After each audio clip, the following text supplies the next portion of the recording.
Hi, everybody. Welcome back to CitrusCon. I'm so excited to see you all. I'm so excited to be here. I hope that you're really looking forward to this, and I hope you have lots of good questions. And I'm really hoping that we have a great time tonight. Can everyone see my screen? Let's make sure everyone can see the screen.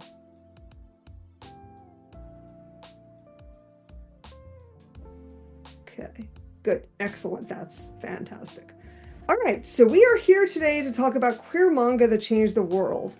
And I want to start with 5 million disclaimers on this header.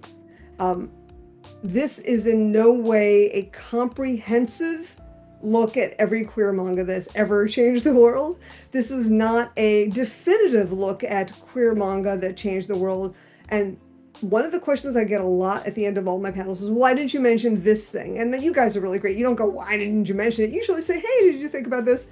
Well, the answer always is, either I didn't know about it, and I don't know about a lot of things, and there's many manga that I have not read or did not hear of, so please don't ever be offended by that. Also, sometimes it just doesn't fit my brief, so it's not a slam on your favorite manga, I promise. And for the purposes of today's discussion, I am using queer as a broad genre term that includes all sexual and gender minorities. But the examples I'm covering today will not cover every sexual and gender minority. And I apologize in advance if you know of manga that you feel I ought to have included but did not, and please feel free, by all means, afterwards to contact me with those ideas and let me know why. I think that's great. I am going to be mostly sort of keeping to LGBTQ, and I'm going to be honest right now, B was a little bit of a brutal thing, so maybe not, I don't really focus on that. So I just wanted you to know that I'm coming into this with all sincerity, but not comprehension and not definitive, because it's important. So the first thing I'm doing here, I want to talk about something you may not have considered. When we talk about queer manga, we're talking about a very modern concept. And not that queerness hasn't existed, and of course it has. I was telling my mom about the word invert, which is the way queer people, particularly gays and lesbians, referred to themselves back in the 1920s and 30s in the West. Mom had never heard of it. She's like, well, gay people have always been around. Good job, Mom. True, but they didn't always use the same words. So when we talk about queer, we're talking about things that are broad umbrella, and that we have to acknowledge that when things were done in the past, they would not necessarily have been considered queer. And that's partially because authors of what we think of as, say, early BL or early Yuri and early trans manga were not themselves queer, or were not necessarily trying to tell a queer tale, if you understand. Sometimes there's a story and sometimes there's a queer story. There are manga that will spring to your mind instantly today that I talk about that will be obviously relevant. And again, please mention them in the comments or reach out to me. Glad to hear about them. But I'm not trying to be mean or anything. All right, so I want to start with what I think of as proto-queer. We have proto-BL and Yuri, but I'm actually also using a trans manga. So I'm going to actually start over here on the right with Claudine. So Claudine is the only one of these that is in English at this time.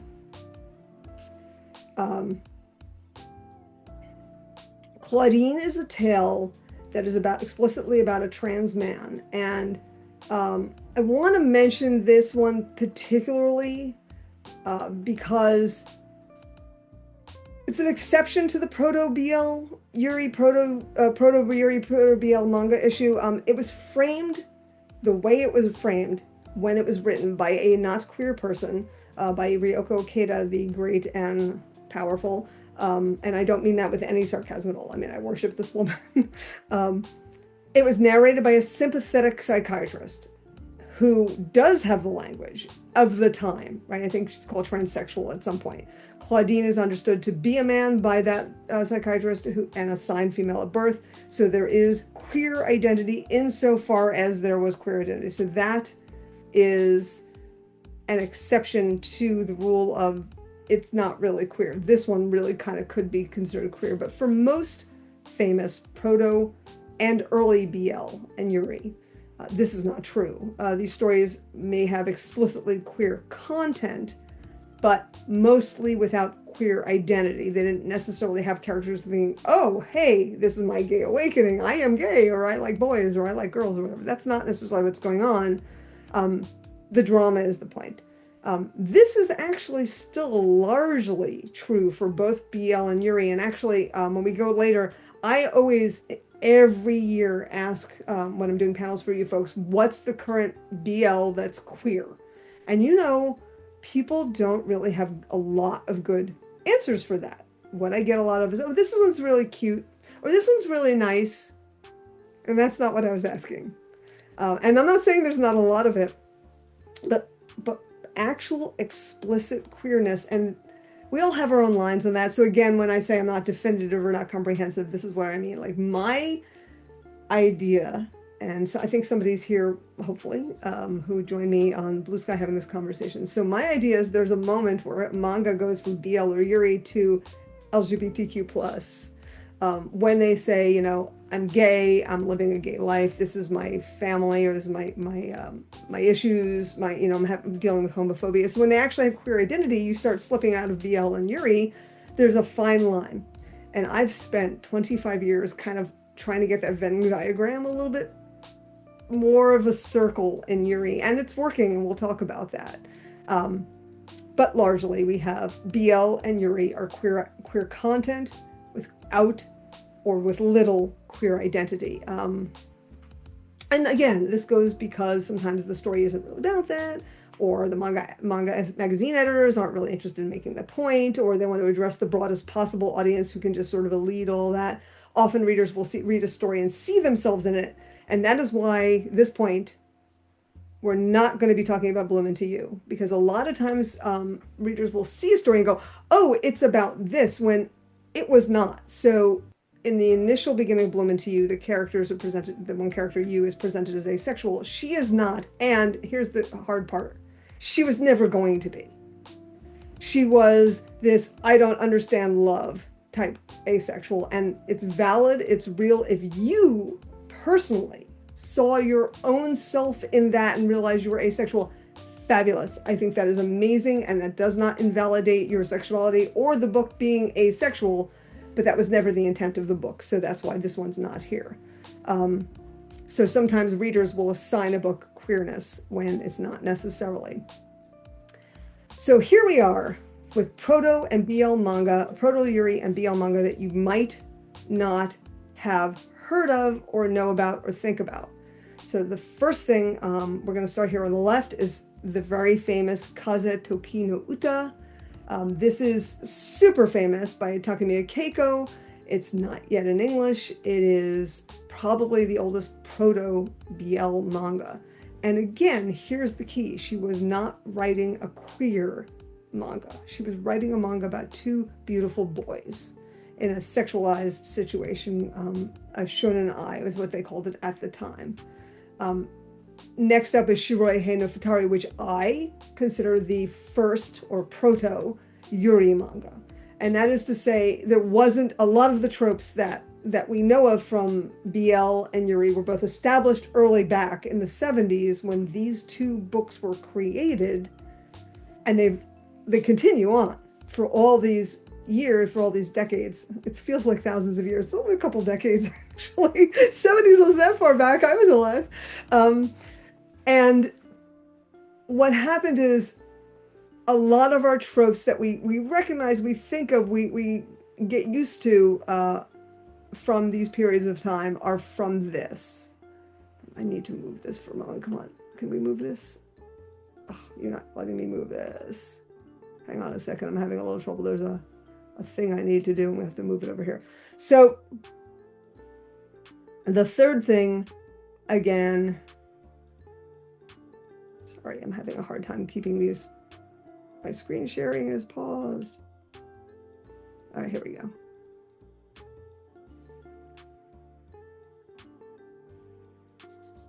Sorry about that. Let's get that back up. Okay, there we go. And then Claudine. So we have here proto-queer manga. None of these were necessarily created to be queer manga, but they are, in fact, de facto queer manga. But then I want to talk about some things you might not have heard of. So these are kind of famous, I think, but here's some things you might not have heard of. And I really want to talk about these a little bit because there's not something you might know about. So on the left here, I picked this manga specifically because Gigoro Tagame, who wrote my brother's husband, has talked about this as one of his foundational manga. And it's called Kanto Heya by Uemura Kazuo. And it's about a guy named Kinta who grows up in the sticks. And he has a...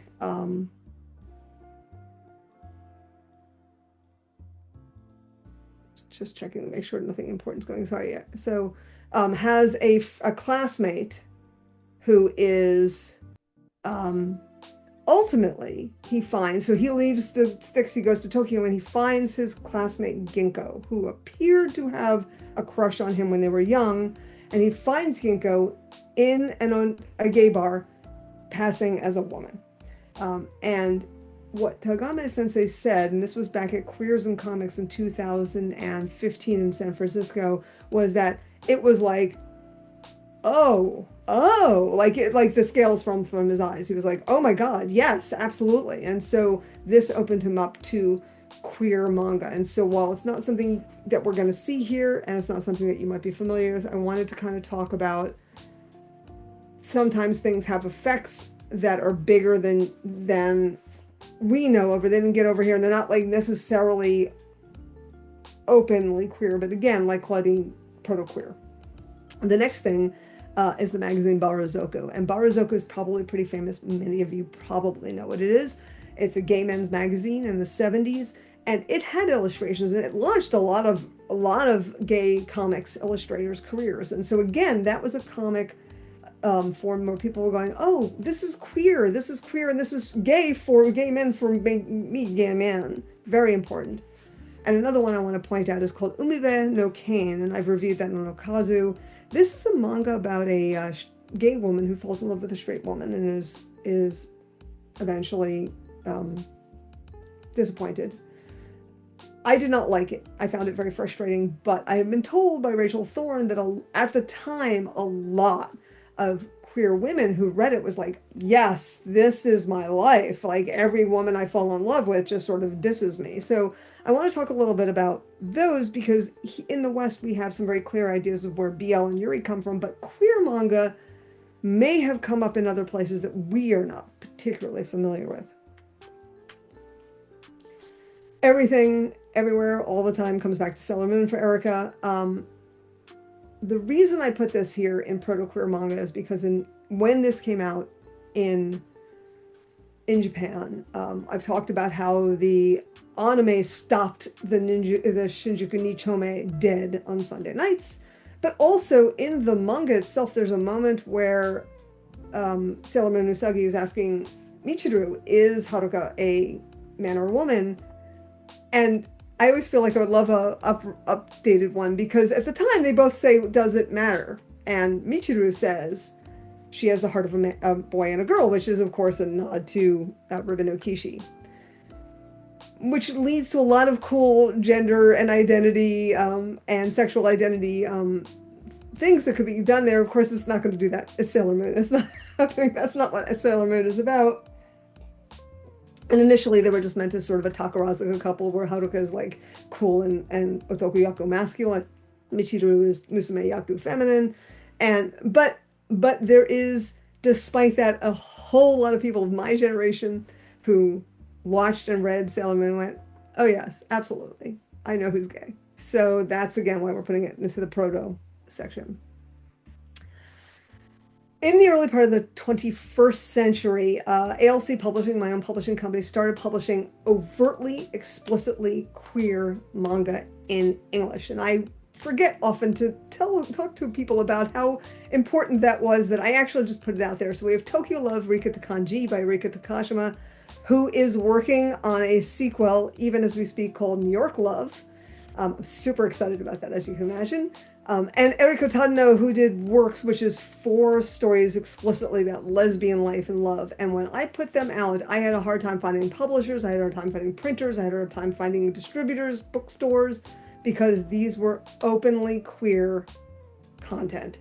They had lesbian identity. Tokyo Love, particularly Rika, starts with I'm making my Shinjuku Nichome debut, and they talk about trans people, and it's very about lesbian life, and overtly so Works as well. So this was where we switched. This is about 2003, where the meter switched from BL and Yuri to BL, Yuri, and queer content. So all the stuff that was existing in Japan before that, we now had an outlet for, like, this is queer work. So we have like sort of an originating moment.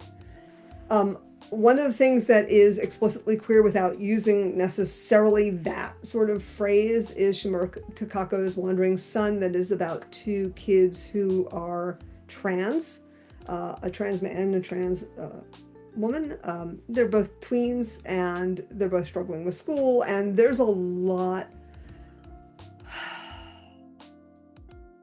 I'm very conflicted about adding this story, let's put it that way. There's a lot wrong with this story. There's some things that are just not good. There are some things that are very good, and I feel like Shimura Takako, as an artist and a writer, has only gotten better from here, and her more recent work, even though we're adults, is vastly, vastly superior to something like Wandering Son. She does a lot of work with queer characters for someone who does not herself identify as queer, which also is very conflicting because she does write a lot of work about queer characters. But Wandering Son is a pretty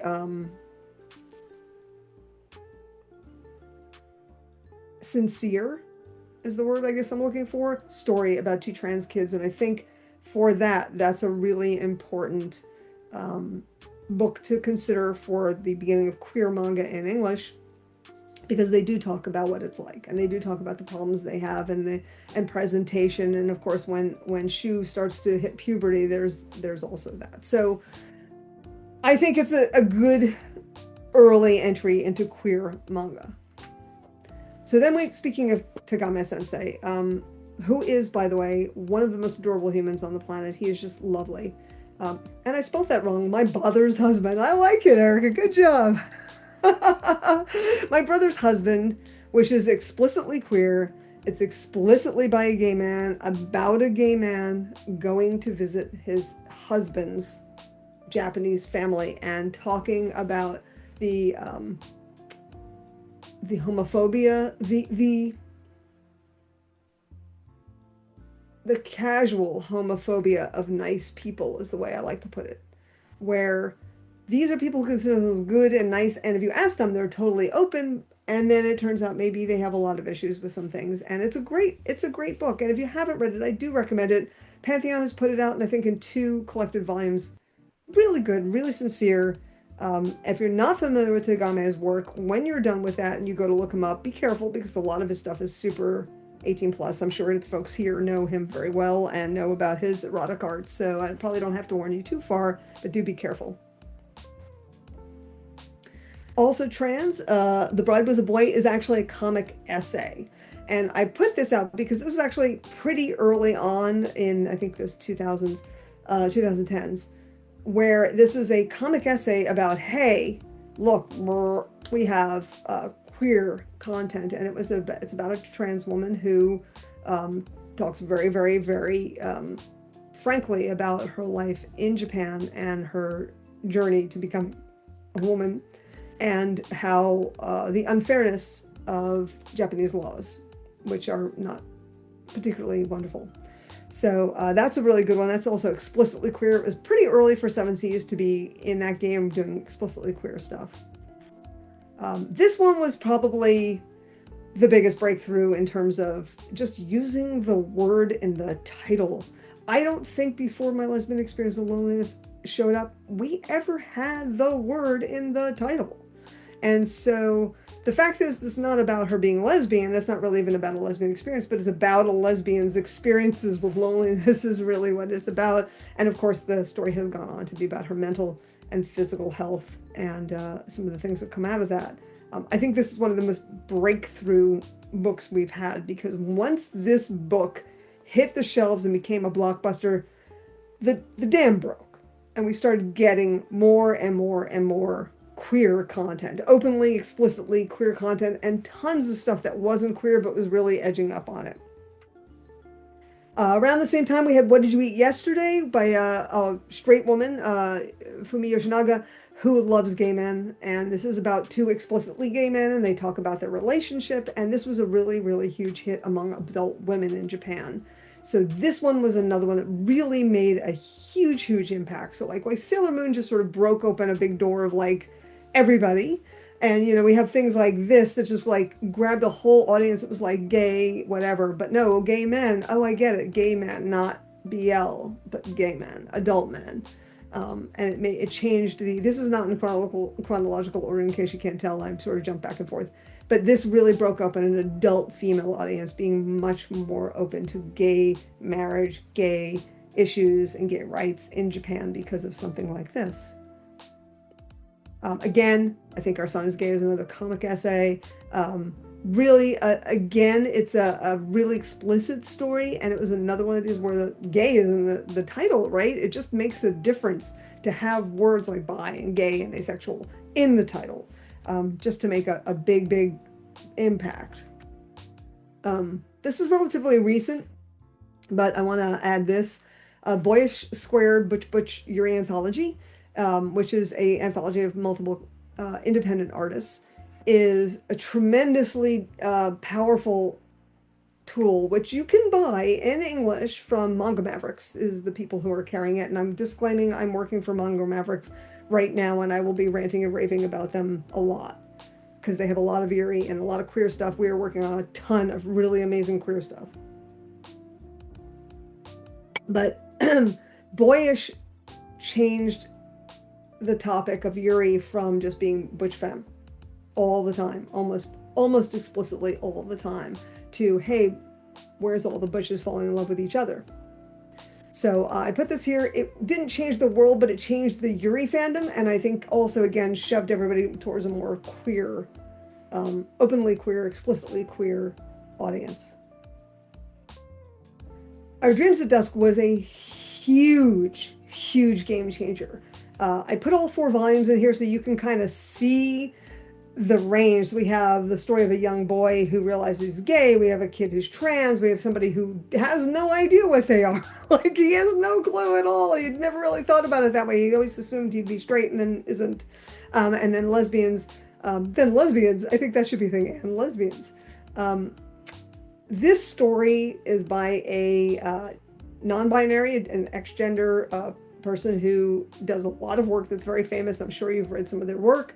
But this story really, again, changed the game when it came out, and it was financially successful.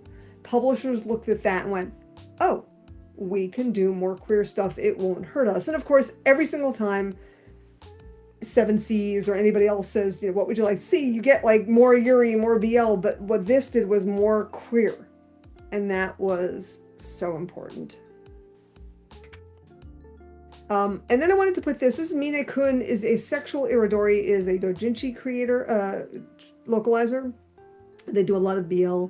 But I thought this was really important because the creator had their entire story, entire career, I'm losing myself here, entire career launched by this doujinshi, by having a manga that is all about specifically, again, with the word asexual. And as soon as this came out, you had I Want to Be a Wall and Is Love the Answer and a bunch of other asexual works that came out. And so again, you had all these people going more, and I know Kodansha's put out a bunch of stuff. So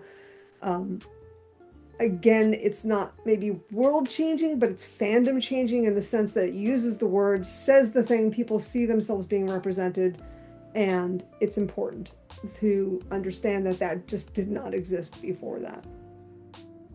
And then I'm going to do one of my favorites here. She Loves to Cook, She Lives to Eat. This does not use the words in the cover, but in the title, but it does a lot use the words in the actual book. These are queer women living queer lives and dealing with health, mental and physical health issues, and found family, and blood family problems, and just homophobia, the systemic homophobia of a systemically homophobic society again, and the kind of casual homophobia of good people, but also carving out a real life in that. And like, for instance, in volumes 4 and 5, you have the main characters, Nomura and the other one. I can't think of her name. My brain just completely stopped. Anyway, they go looking for a place to live together, and it is extremely hard in Japan to, as a same-sex couple, to get a place because everyone finds reasons. It's not, they'll tell you, oh, well, gay couples don't stay together all that long. That's not statistically true. But it doesn't matter. It's not the reasons, it's the excuses, right? They're just reasons. So they show you real organizations and real institutions that help you, companies that can help you get a guarantor, find a house, a realtor company that'll help you find a house as a gay couple. And so it's really, really important. What's really important about this particular manga, however, is that it became a live action series. And that live action series was on NHK, which is state-run TV. Anybody could have watched it, could watch it. And it was massively popular and got a second season. So when I say change the world, I'm talking about the way media affects people who are not queer as well as people who are.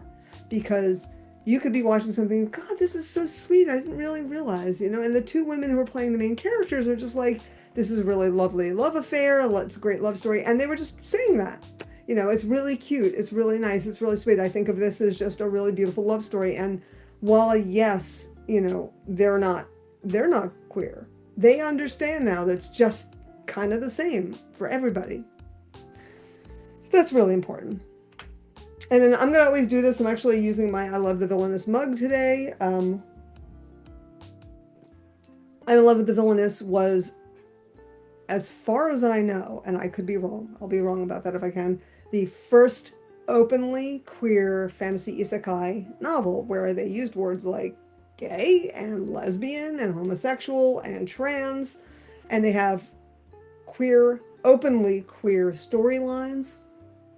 And I'm never going to not say, if you haven't read this, particularly if you haven't read the manga is outstanding and the art is really great. The light novel is fantastic. It goes for 4 volumes, is really good, and the 5th volume is blow your mind crazy. But it's openly queer, and I really can't express how that didn't happen before that. You just didn't have that kind of overall queerness, open queerness in light novels before this. So that was really important to me. If it's you, am I truly falling in love? I ask every year online, is there a good BL that's openly queer? This is a current BL. This is about a kid who realizes he's gay and just wants to make a friend to talk to, and then BL happens and rockin'. And this is not necessarily life-changing, but it is important to understand that even in BL, which is kind of codified as for women, you're starting to see more and more queerness come in. And that's what I'm trying to get at here.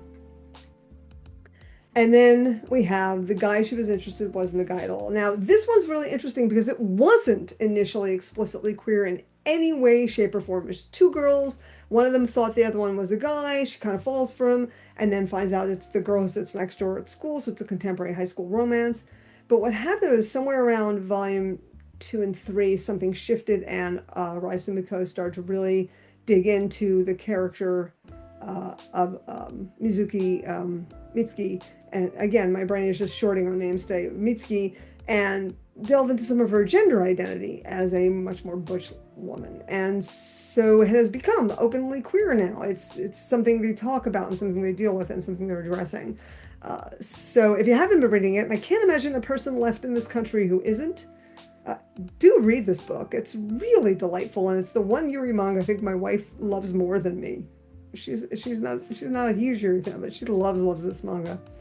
It is delightful, and it's just something that I think you all should be reading. And I'm done here, and we've got plenty of time to do questions. But I do want to say a couple of things here. I do my reviews on Okazu. I write essays and other stuff on YuriCon. We have the world's largest shop for Yuri on YuriCon. You can find me on Patreon and Ko-Fi. Oh, I'm not on Twitter anymore. I thought I'd taken that. Well, I'm technically on Twitter, but I don't use Twitter. But Blue Sky is where you can find me. However, today is the last month of a special matching campaign for Okazu and YuriCon. If you back us on Patreon or Ko-Fi today, your support going forward will be doubled because we have a very, very generous sponsor who is doubling everybody's sponsorship. So I'm absolutely 100% saying if you ever thought about supporting Okazu or YuriCon, today would be the day because your support will be doubled. And I am going to go ahead and stop sharing, and I'm going to look at some of these questions, and let's talk about it. I did see some earlier in the chat. So one I've seen a few times is, are you going to post your list of recommendations somewhere after the panel? Okay. Well, this, they're not really recommendations per se, and I'm working, this is actually going to be a book eventually. So I probably won't do a single post that says these. But many of these things are on Okazu, a lot of them, except for, I think, the explicitly BL ones. And even some of them, like I've done My Brother's Husband there. So, My Father's Husband. So, I probably won't put it together this way, but I am really, really hopefully putting together a whole book on this whole topic. Awesome. And that brings us into another question I saw. Somebody asked, what is Okazu? Okazu is my blog. I've been writing about Yuri and related Yuri manga, anime, games, related media for 20 plus years, and 25 actually now. And I hope you come and read it. And we write posts 3 to 7 times a week, depending on the week. Usually it's somewhere between 4 and 6. And I have a lot of guest reviewers. I also have a number of staff who do amazing reviews, and we do news report every Saturday. So every Saturday you'll get the run up of everything that might be interested. I do see a question that I want to answer real quick. Is the Gundam Witch of Gundam Witch from Mercury, isn't that queer sapphic? So yes, no. So what happened with Gundam Witch was really complicated. They did it as really great. Frankly, it was one of the best Gundams I've ever watched. And at the end, the two characters, Suletta and Miorine, they get married. And we see their rings on their hands, and they have, somebody calls one of them, the other kid. It's very complicated, but anyway, the other kid says Miorine is her sister-in-law.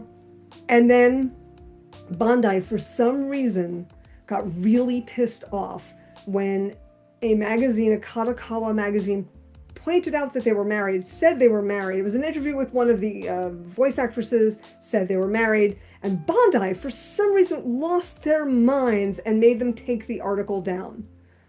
Wow. So what happened at that point was the most amazing thing I've ever seen.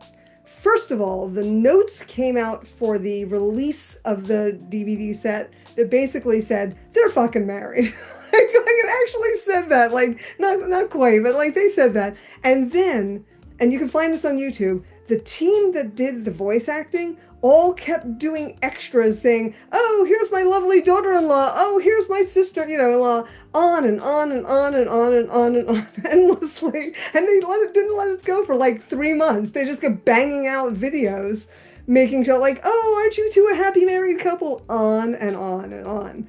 So it was not explicitly queer enough, and Bandai thought they could get rid of that, and that didn't happen. So they were married, but Bandai didn't like it. So that's what that is. That's fun. That is so fun. Yes, and I see that both Patreon and Ko-Fi contributions will get a 2-time match. Any money you give me right now, if you just sent me a pile of money in the mail, so the next question was okay, well, we're talking about the donations. I want to share my screen one more time if I can. Mm-hmm. Let's make sure that I actually have the thing up that I want to have up. I want to show you something very exciting that just came out this week. And let's see if I can find it. Here we go. I'm just going to share this for a moment. This week, a brand new book came out, and it is called Hajimete no Yuri Studies Queer Feminist no Shitenkara, which is Beginner's Yuri Studies from a queer and feminist perspective. This came out on the 27th, so yesterday in Japan. It has 4 scholars of Yuri talking and includes an essay by me about Western Yuri fandom, and also another essay by Shinada Reika. The art is by Murashima Akiko. You might recognize her in some things. And if you pre-order the book, you get that piece of art as a acrylic standee, which I did not know about until yesterday. And I'm like, no, that's so cool. I hope they send me one. I don't know. So this is really exciting. I'm addicted to acrylic standees. I have too many. Tell me about it. And you can't see it behind me, but there's like a bunch. I want to say that this is really important because this is the very first academic article about Yuri. I don't know why all the pop-ups want to be right now. An academic article about Yuri. Sorry, let me try this again. Academic book about Yuri from a major publisher, a major commercial publisher in Japan. So it's not like some academic publisher that put it out and nobody knows where it is or whatever. So this is really important because this is going to open the whole field of academic Yuri in Japan. And I'm really, really honored and humbled to have been part of that. So that's really very, very exciting. And that was kind of what I wanted to show you there. I'm going to stop sharing. We'll go back to questions because I saw somebody. Yeah. Somebody asked, is Claudine a take on Colette? No. And that's a really great question, but it is not. They're unrelated. Claudine is simply a very sympathetic but ultimately sad CW story for about a trans man. Okay. Okay, cool. Somebody asked, Boys Run the Riot is a queer BL, right? No, it is a queer manga. Okay. It is about a trans boy, Ro. Also fantastic. I should have put it on here. I missed it. I apologize. Boys Run the Riot is one. It's really extraordinary, and I definitely should put it on here. Thank you for that.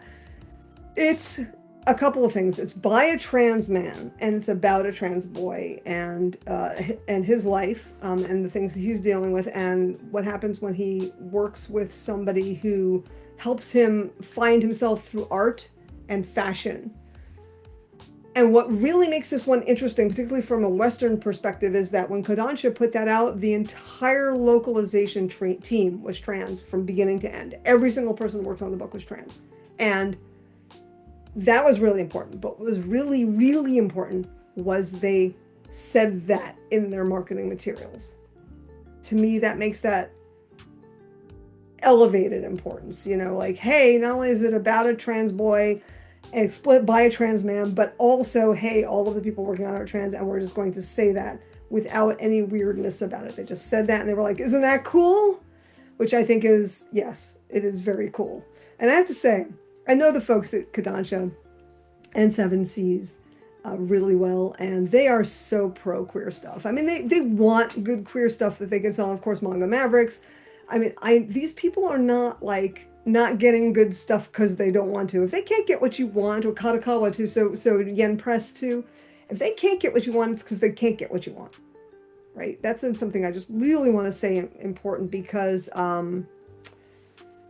it's easy as a fan to go, oh, you never get the good stuff. Well, first of all, nowadays there's way more publishers trying to get all of it.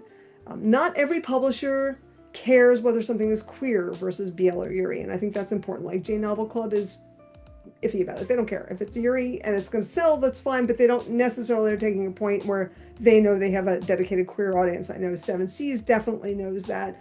I know that Manga Mavericks definitely knows that. I can see Viz getting that way. Yen is open to Yuri. They love it. They love it. Their queer stuff being popular. I don't know how pro queer they are, but they want to get good stuff, and they want people to love it.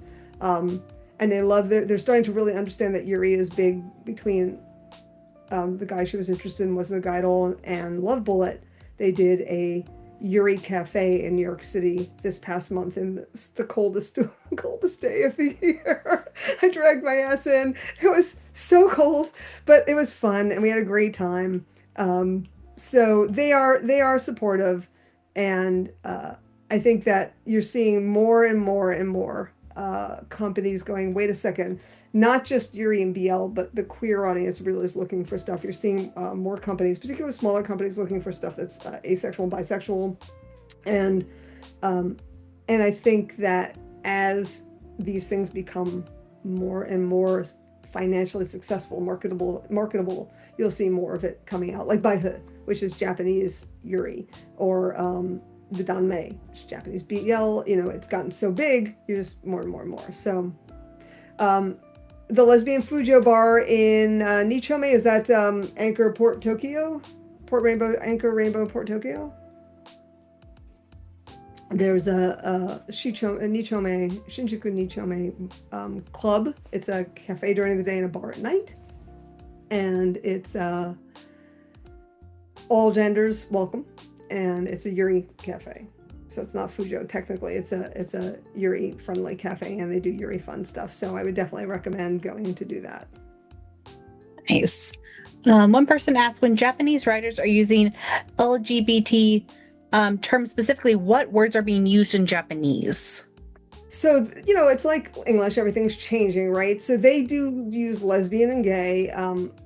So what often is called bara comics here in the US is actually just gay comics in Japan. And there's more and more, they're using terms like GSM, gender and sexual minorities. They use gender X, which is the marker that they use on their paperwork for non-binary, but it's not exactly the same, but it's sort of similar. And that's the other thing. Sometimes there's a little overlap on things. I'm not really heavily into the gay community there, so I mean, they may have a lot of slang that I'm fully unfamiliar with, and I recommend highly looking around, but a lot of it's English and other language loan words, yes. So. And one person asked, I know more than a few trans man manga, but do people have more trans woman manga?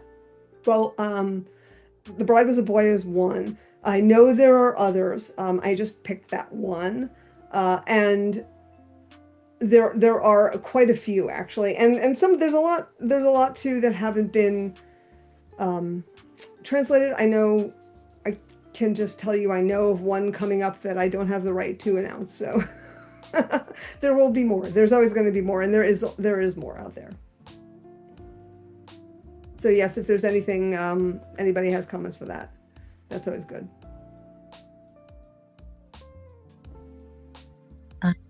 That's all the questions I saw so far.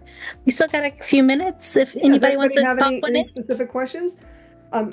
Uninformed question. Okay, shipping characters shape perception. Okay, so the question is, has shipping characters shaped perception of actual queer people in Japan?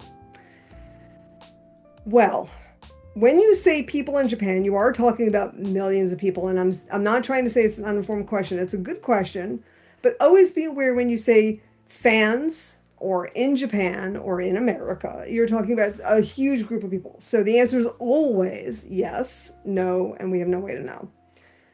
But what I can tell you is there's this very specific little piece of trivia. If you go to Japan and you go to Animate, for instance, which is a big anime and manga store, there is a floor dedicated to music. It's usually the 8th and 7th floor, 6th and 7th floor. And at least the one in Akihabara, and sometimes the one in Ikebukuro, because they move stuff around too. On that floor, one side will be music and one side will be drama CDs, or voice dramas. And when those got really, really popular, which was for the mid-2000s to like the mid-2010s, there was a period of time where BL dramas were through the roof popular. And they became so popular. Oh, this picture of Haruka Michiru is actually not an original cell. It's a print of original cell by a friend of mine. A friend of mine had it in his collection. And then when he passed away, it came to me. But if you want to, I can go around and tell you what things are. So when the BL drama CDs became so popular, women were actually getting, straight women were getting together with their friends to get karaoke rooms and like listen to them, right? So they could just enjoy them with friends. It's sort of the way guys go to like a strip club, you know, kind of like a little sexual experience that doesn't involve necessarily sex, but they could just sort of hang out with friends. The thing is, that actually started to shift perception. We know from research at the time that straight women in Japan suddenly started to realize they'd leave there and they'd go out and they'd be like, I'm all into these gay guys in this fantasy world, but why do I think they shouldn't get rights here in this world? And it started to change. So yes, fandom and shipping can change things. And I think about that a lot. I'm doing some work right now, some research, and not doing the writing right now. I'm not doing the writing, and I need to do the writing about Thai GL dramas and other live action GL dramas. And one of the questions we asked is, did that change your perception? And I know from experience that people who read queer media find themselves sometimes going, oh, you know, I mean, some of the folks, and I'm going to say something, it might be a little controversial, and I apologize, but in my experience, I find a lot of trans folks that I know were really like super not into trans stuff, and then they started reading the media and they were like, oh, got it. So maybe it is a matter of just seeing yourself or just understanding that there's some real humans out there. So it can be really, it's not a slippery slope and it's not an even road. It's like some people go like, I don't like this anymore. And then they go, why am I still thinking about it? You know? And some people go, oh, wait a second. Why am I okay with fantasy gay people, but not reality gay people? And so, yes, it can have an effect. And no, I don't, who we have here? Fujo do not give a fuck. All right, well, I don't agree with that. Some do. And back when I was starting YuriCon, back in the day, I had a lot of Fujoshi on the Western side who didn't give a fuck either. And I think you can't, again, you're talking about a large group of people. Yeah, some people don't give a fuck. Some people do. So you can't really you can't use the broad brush in either direction, you know? Let's see. Fast, do you have any GL drama recs? Oh, yes, absolutely. For one, if you go to okazu.yuricon.com, there is a category of live action, and we have somebody who's following all the Thai GL dramas, and Frank is the one who's doing that. He is amazing, and he loves it. The first one would be She Loves to Cook, She Loves to Eat, which is only in Japanese. It's not in English, but still, if you can manage to see that, please, please, please, I beg you to see that. Gap the Theory was the big thing. It was the originating moment for GL drama in Thailand. And it really hit the world screen. There are some problems in it, not gonna lie, but it's really interesting because they actually made a point of bringing this goofy kind of, you know, high drama story into, hey, grandma, I'm gay, you have to cope with it. That's an actual thing that happened at the end because grandma was a problem.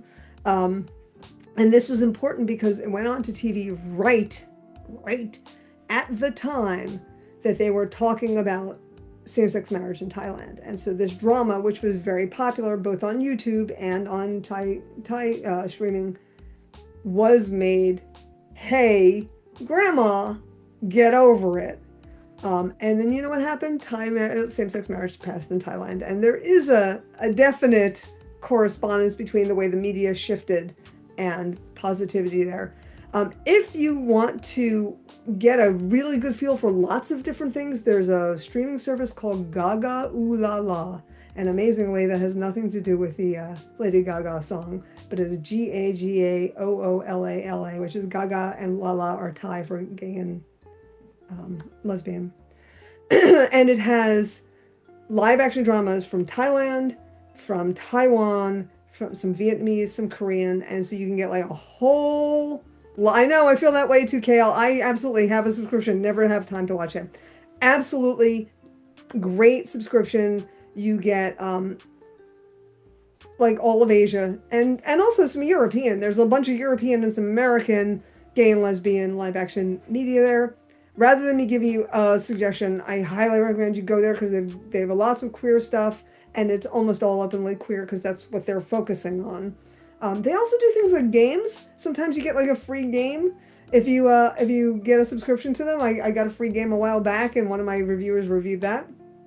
And they also do events and stuff, so I definitely recommend that highly. A lot of great global queer stuff, absolutely, 100%. Yeah, gaga ooh la la.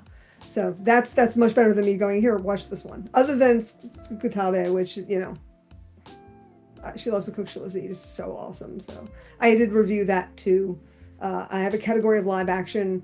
Recommend you take a look at that and just see that. It's obviously going to be mostly lesbian on Okazu, but you can get a bunch of other stuff. And they have things like, yeah, what did you eat yesterday, which was lovely, the live action. Great stuff.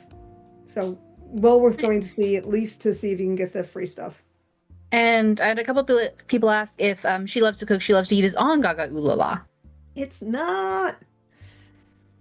No, it's not. There's streaming service where people can watch it. No. No, that's just that we need to like I would begging all the licensors like, please. Yeah, I'm just gonna say there are ways to see it, then none of them are legal. That's sad. You know what That's to do. So sad. I mean, I know torrent is dead, but sometimes torrent could be a thing. Is it on Apple TV? I think it's on Apple TV in Japan. Might be. I mean, if you have a VPN, I mean. Yeah, if you have a VPN. If it's on Apple TV, then do it. I was watching it on some streaming platform in Japan. I was using a VPN. Absolutely. Yeah, VPNs are amazing. Are our friend. Yeah. One person asked we'd have a tour of your walls. Okay, walls. So let's see. We're going to start here. So this picture of Haruka and Michiru belonged to my friend Bruce. He's passed away in 2017, and a lot of his stuff is on my walls here. But of course, they're my goddesses, so I have them up here as well as figurines. You probably can't see them. Let's see. I'm going to walk you around here. Let's see if we can. I can't get it much closer, but they're on the top there, on the very, very top. Nope. Camera turned off. I just popped me out. Okay, let's go see what happened here. What happened?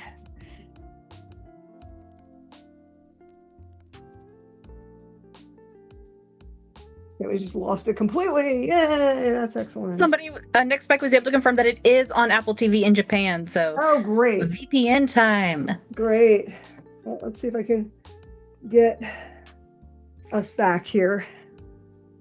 No, if I think I completely foobarred this. Let's see. No, it won't work now. We've completely foobarred it. Oh, let's see. Here we go. There we go. Almost there. It was there. We go. There okay. We go. Okay. Not going to do that again. So we have some figurines here. These are all a bunch of figurines. I have an old Skabandeka one that I want to point out is really great. This is all books that I've edited, worked on. But up here on the left here, let's go over here. This is all original art by artists I really like. So this is Yamada and Kasa-san from the Kasa-san series by Takashima Hiromi. This is a picture of a Valkyrie and an Amazon bashing through a wall party's wall by Jesse B. from the book I published. Rika is Takashima Rika Miho. We've got Gunjo. We have the two nameless characters from Gunjo, and some work by Rika Takashima. And then I have over here, which I cannot show you just because of the way the wires are, a whole bunch of stuff from Hayashi Shizuru, who is one of my favorite artists. So Gunjo was so wild. So I'm just going to say, remember that name, Gunjo. Just remember it. Remember it. Just bear with me. We'll be talking again in August. Oh. Little tease. Tease. I can say nothing. It was so good. It is my favorite manga of all time.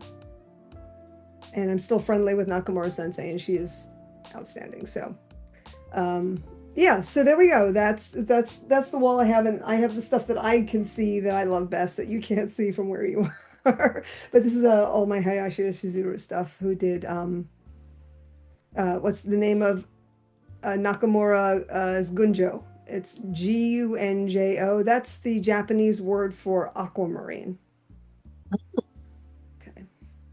Somebody asked, the term Fujin is only a Western term, right? I've heard one person claim it's been used in the East before, but everyone else says no, it's not a word. Nah, it's not. No, Fujin is not. So I want to say something about that because I have a personal opinion about that. This is aside from me as a researcher or anything. This is my personal opinion. Um, the word fujoshi has a history, and it's literally like a reclaiming of a nasty term, right? We all know that fujoshi is rotten woman, and basically the rottenness that was being ascribed to these women is having a hobby of their own, right? This is what it was. Like, how dare you not be paying 100% attention to your husband and children? So because it was fujoshi, obviously men who got into BL started calling themselves fudanshi. When Yuri came on, we started seeing this thing called himedanshi, which I don't like, and I'll tell you why.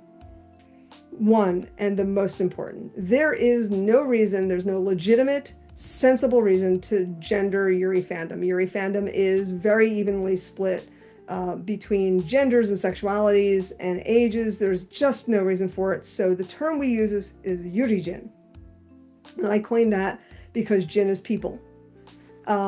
And Yuri is, it's like more like people from the country of Yuri. And so if you see someone calling themselves a hime danshi or hime joshi, the reason I don't like the hime thing is that's something that was started by Comic Yuri Hime, which I love them. I love Comic Yuri Hime. But they were focusing more on the fandom of their magazine than Yuri as a whole. So, well, Fujin is, I have never heard, to be fair. I've heard Fujoshi, and I don't hear even Fujo, except for out in the West. They say Fujoshi, they say Fudanshi in Japan that I've heard. And again, not definitive, not comprehensive. And when I see Yuri and people say that they're a hime joshi, I always usually just go, we call ourselves Yurijin because it doesn't have to be gendered, right? And I also don't think it's necessarily about comic Yuri hime. So I really, really ask you all to please welcome yourselves to be Yurijin. We're all from the country of Yuri, and everybody is welcome there. And as I always say, Yuri is by anyone, and Yuri is for everyone. So that's my final word on that.